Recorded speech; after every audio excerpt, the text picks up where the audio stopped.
أعوذ بالله من الشيطان الرجيم بسم الله الرحمن الرحيم الحمد لله رب العالمين الرحمن الرحيم مالك يوم الدين إياك نعبد وإياك نستعين اهدنا الصراط المستقيم صراط الذين أنعمت عليهم غير المغضوب عليهم ولا الضالين آمين اللهم صل على سيدنا محمد وعلى آل سيدنا محمد كما صليت على سيدنا إبراهيم وعلى آل سيدنا إبراهيم وبارك على سيدنا محمد وعلى آل سيدنا محمد كما باركت على سيدنا إبراهيم وعلى آل سيدنا إبراهيم في العالمين إنك حميد مجيد. Voilà la suite de notre lecture de ce livre, le livre de l'amour.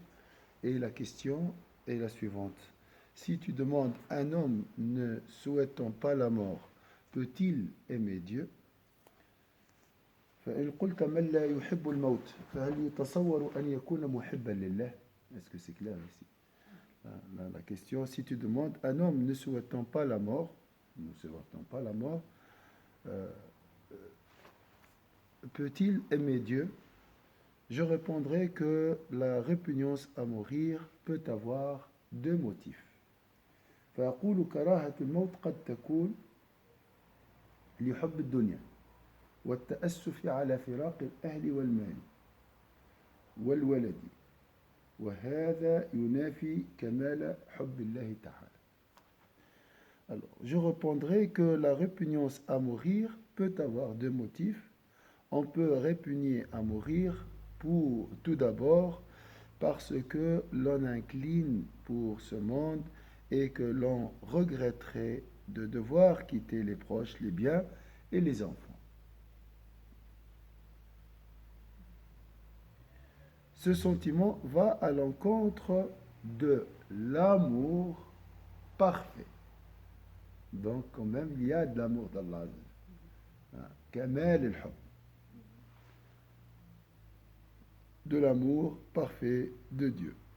Parce que, bien sûr, je répugne à mourir euh, par attachement à mes proches, à mes biens et mes enfants. Mais heureusement, cette répugnance ne touche que l'amour, la perfection de l'amour. Mais il ne touche pas l'amour lui-même. d'accord؟ موجود الحب لكن غير كامل لأن الحب الكامل هو الذي يستغرق كل القلب.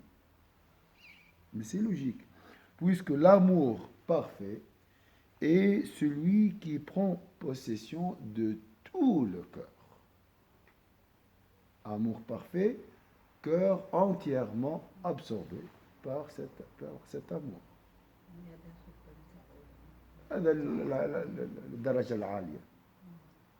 Donc si je suis attaché à quelque chose, l'amour de Dieu diminue selon le degré de mon attachement à cette chose.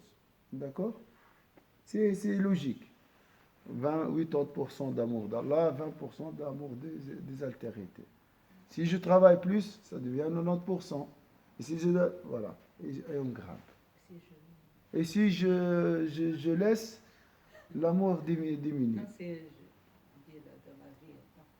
Oui, il y a des chutes. Oui, ça baisse la foi, c'est ça. ولكن لا يبعد أن يكون له مع حب الولد والأهل شائبة من حب الله ضعيفة. Ce sentiment va à l'encontre de l'amour parfait de Dieu, puisque l'amour parfait est celui qui prend possession de tout le cœur.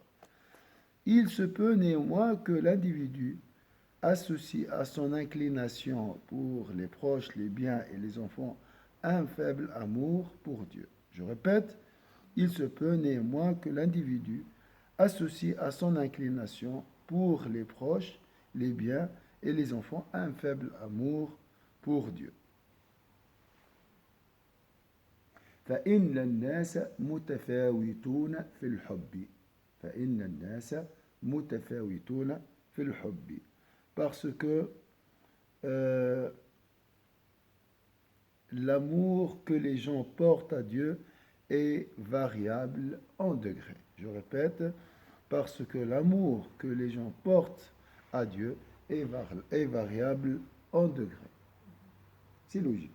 ويدل على تفاوت الحب على التفاوت ما روي أن أبا حذيفة بن عتبة بن ربيعة ابن عبد شمس لما زوج أخته فاطمة من سالم مولاه عاتبته قريش في ذلك وقالوا أنكحت عقيلة من عقائل قريش لمولى يعني عقيلة نوبل فام نوبل فقال والله لقد أنكحته إياها وإني لأعلم أنه خير منها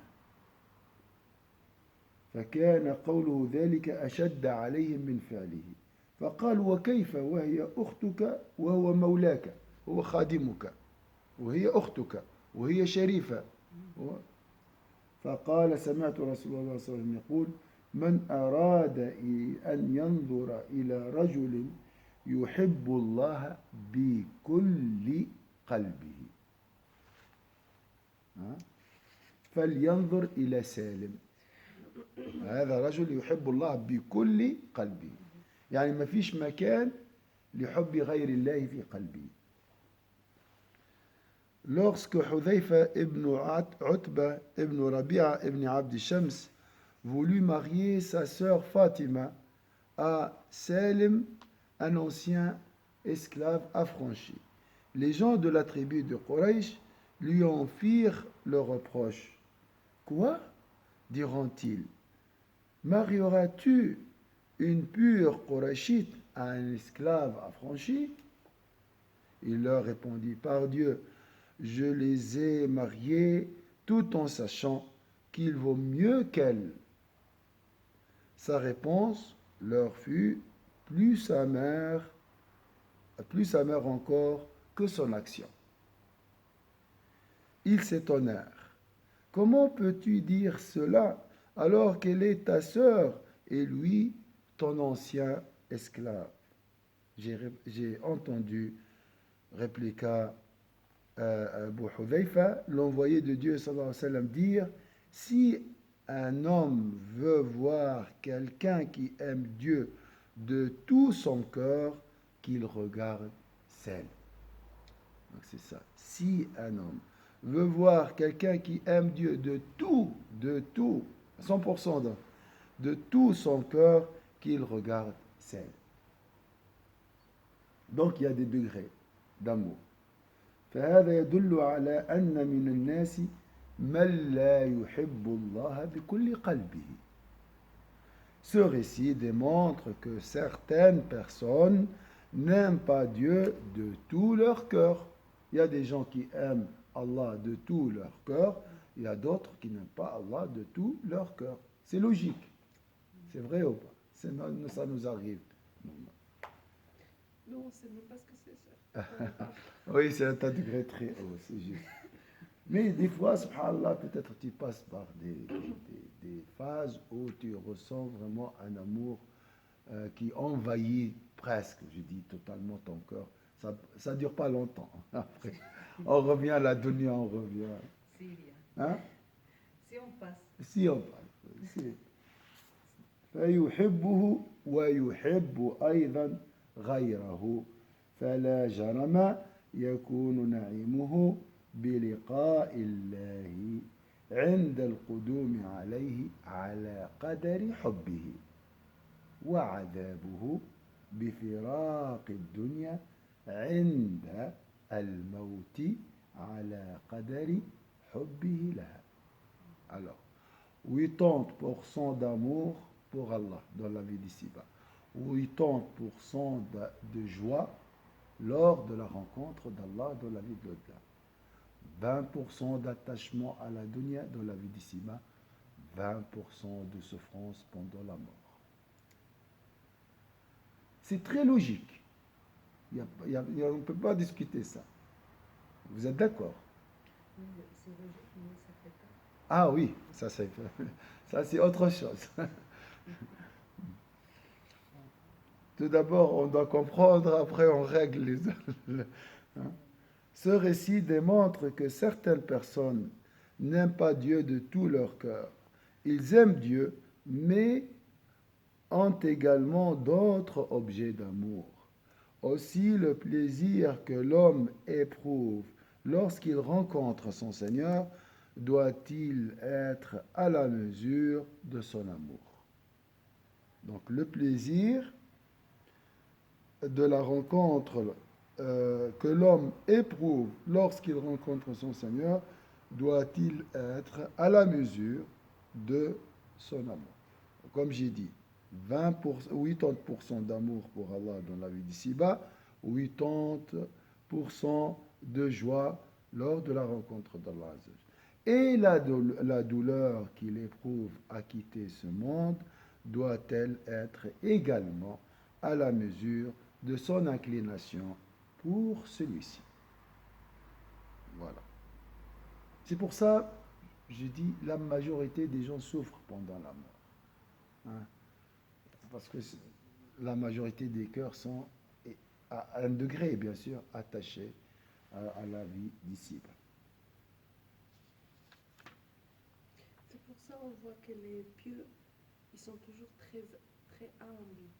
Parce qu'ils se rendent compte de la réalité, ils se rendent compte de ces choses-là, par exemple. Ils se rendent compte que mon cœur, il n'aime pas 100% Allah. Oui, Donc ils se sentent petits toujours, oui, subhanallah. Et des fois, nous, on dit, oh, ils exagèrent, ils font beaucoup de dua, ils font beaucoup de choses. oui. Alors que eux, ils savent. Ils savent qu'ils sont encore. Et pour eux, ils sont loin. Ils sont déjà, pour nous, ils sont très, très hauts.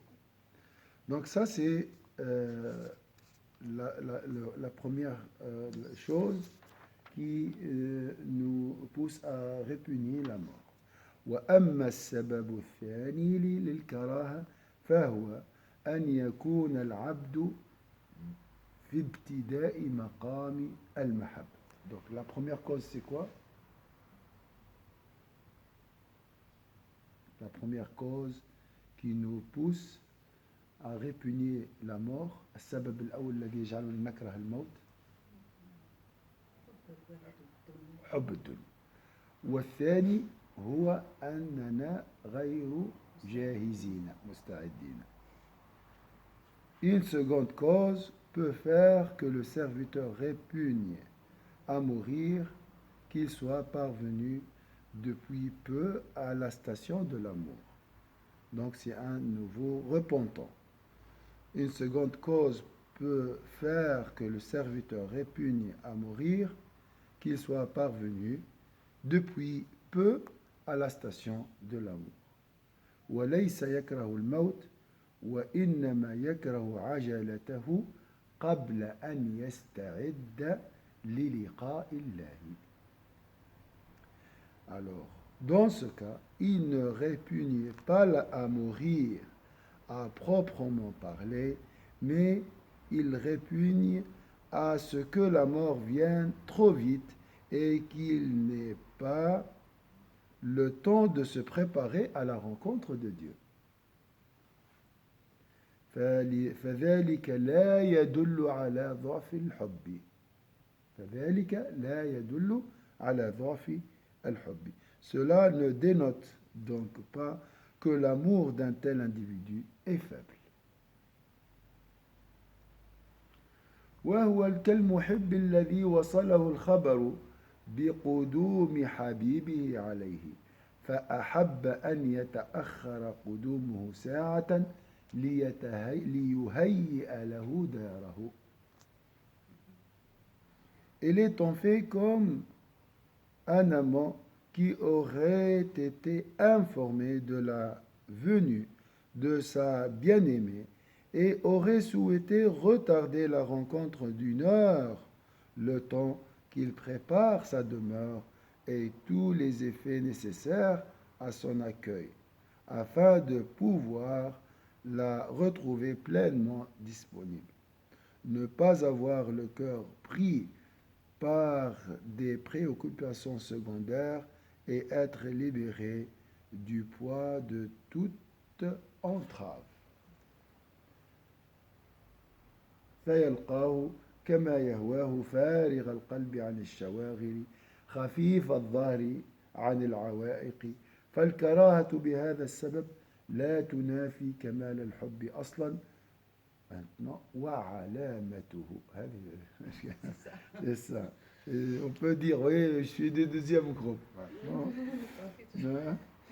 La répugnance à la mort dans un tel cas n'exclut pas que cet amour soit parfait.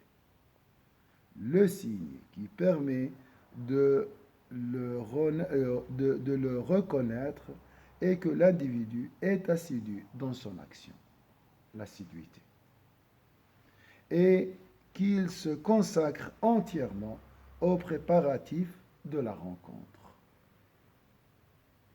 Le signe qui permet de le reconnaître est que l'individu est assidu dans son rencontre et qu'il se consacre entièrement aux préparatifs de la rencontre. وعلامته الدؤوب في العمل عمل دائب. العرب عندهم يغيروا الكلمة يقولوا دائب ودائم la même chose. واستغراق الهم في الاستعداد يعني همه toujours il prépare les valises voilà pour rencontrer Allah. Est-ce que c'est clair ici? Donc la rencontre d'Allah Azza wa Jalla, se préparer à rencontrer Allah Azza wa Jalla et ou souhaiter la mort, avec tout ce qu'on a expliqué, est un signe de l'amour du serviteur à son Seigneur.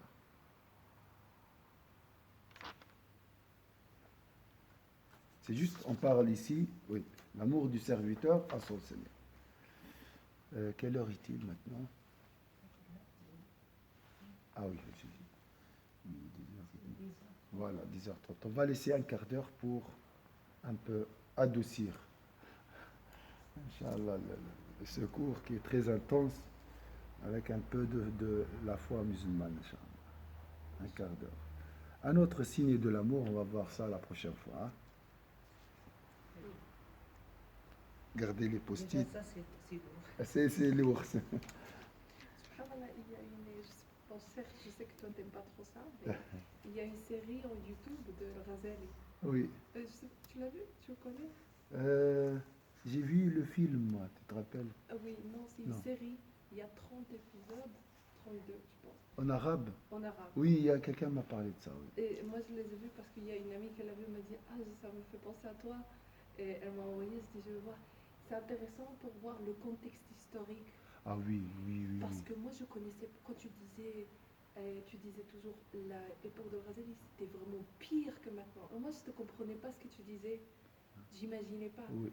Mais quand tu vois les groupes qu'il y avait dans la Sunna, ils se tuaient entre eux, oui. pour des paroles, pas vraiment pour quelque chose. Et même entre le même groupe, par les Mu'tazilites, ils sont entretués entre eux. Les Mu'tazilites, maintenant, c'est le symbole de la raison et tout. Vous entendez, Mu'tazilites. Ils étaient féroces. Donc, si tu dis un mot comme ça, tu peux sortir. Et il y avait un groupe que c'était les Batiniya. Oui, le Batini, c'est encore pire, ça. Moi, ça me fait... Je dis, ils utilisaient l'islam pour détruire l'islam. Oui. C'était quelque chose de vrai très grave. C'est pour ça le Razali, il était dans l'époque, parce que il était... Et subhanallah aussi, tu vois que pour la connaissance, c'est pas comme maintenant. Oui. Il voyageait pour chaque fiqh, par exemple, le Hanafi, il a eu d'aller vers un qui était professionnel dans le fiqh Hanafi. Il restait là-bas des années. Oui. Et après, il voyageait à un autre pays pour apprendre un autre fiqh. Après, il a consacré sa vie entière à apprendre l'ilm, tout l'ilm, masha'Allah. Et après, il écrivait des livres et ses maîtres disaient il est bien, mais tu n'as rien ajouté à les livres d'avant. Et il les cassait. Alors qu'il a passé des soirées, il ne dormait pas la nuit. Et les gens, il était très jaloux de lui parce qu'il le voyait travailler, aller connaître les professeurs et tout ça. Et il ne le voyait pas faire la vie normale. Il disait mais lui, c'est quand qu'il dort, c'est quand qu'il... Mais je dis, Wallahi, subhanallah, on ne peut même pas oser dire il y a une faute. Oui. Wallah, parce qu'il a donné tout. Oui, oui, c'est juste. Et après, il était le summum de l'aql à l'époque. Et de là, il a sauté. Oui.